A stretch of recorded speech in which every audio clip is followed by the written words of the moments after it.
নববর্ষ। সবাইকে নববর্ষর অনেক অনেক ধন্যবাদ। নতুন বছর সবার ভালো কাটুক। হাই, শুভ নববর্ষ।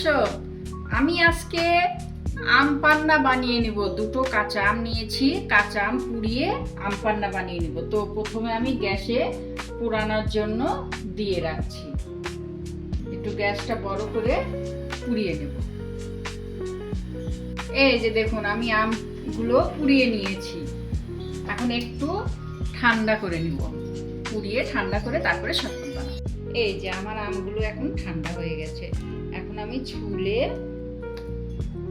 একে মিক্সারে দিয়ে জুসটা বানিয়ে নেব। এভাবে আমগুলো আমি ছুলে নেব। এই যে আমি আমগুলো সব ছুলে নিয়েছি। এখন আমি এগুলোকে বের করে নেব। একটু চাকু দিয়ে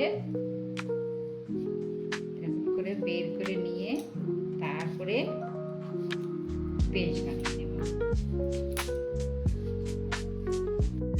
এই যে আমগুলো আমি সব বের করে নিয়েছি। এখন আমি একটা মিক্সচার বলে পেস্ট বানিয়ে নেব। একে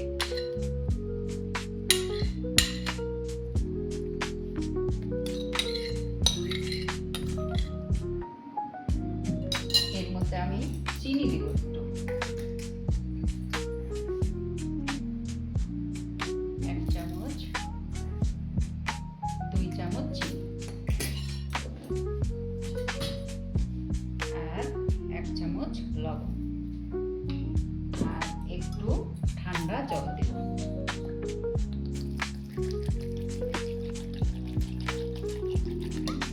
এখন আমি এটাকে মিক্সিতে পেস্ট করে দেব। এই যে দেখুন, আমি কি সুন্দর করে পেস্ট করে নিয়েছি। এখন একে ঠান্ডা জল দিয়ে আবার মিক্সড করে নেব।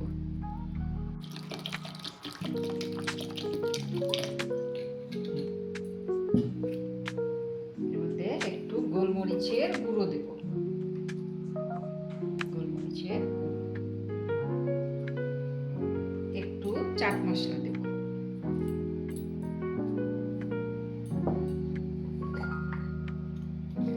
একটু বিট লবণ দেব। ভালো করে গুলিয়ে দেব।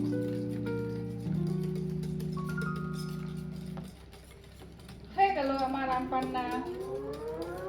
এই যে দেখুন, আমি আম পান্না বানিয়ে নিয়েছি।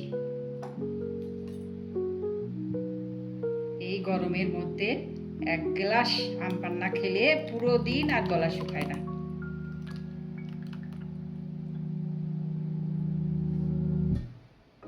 শুভ নববর্ষ। আমার আম পান্না রেডি।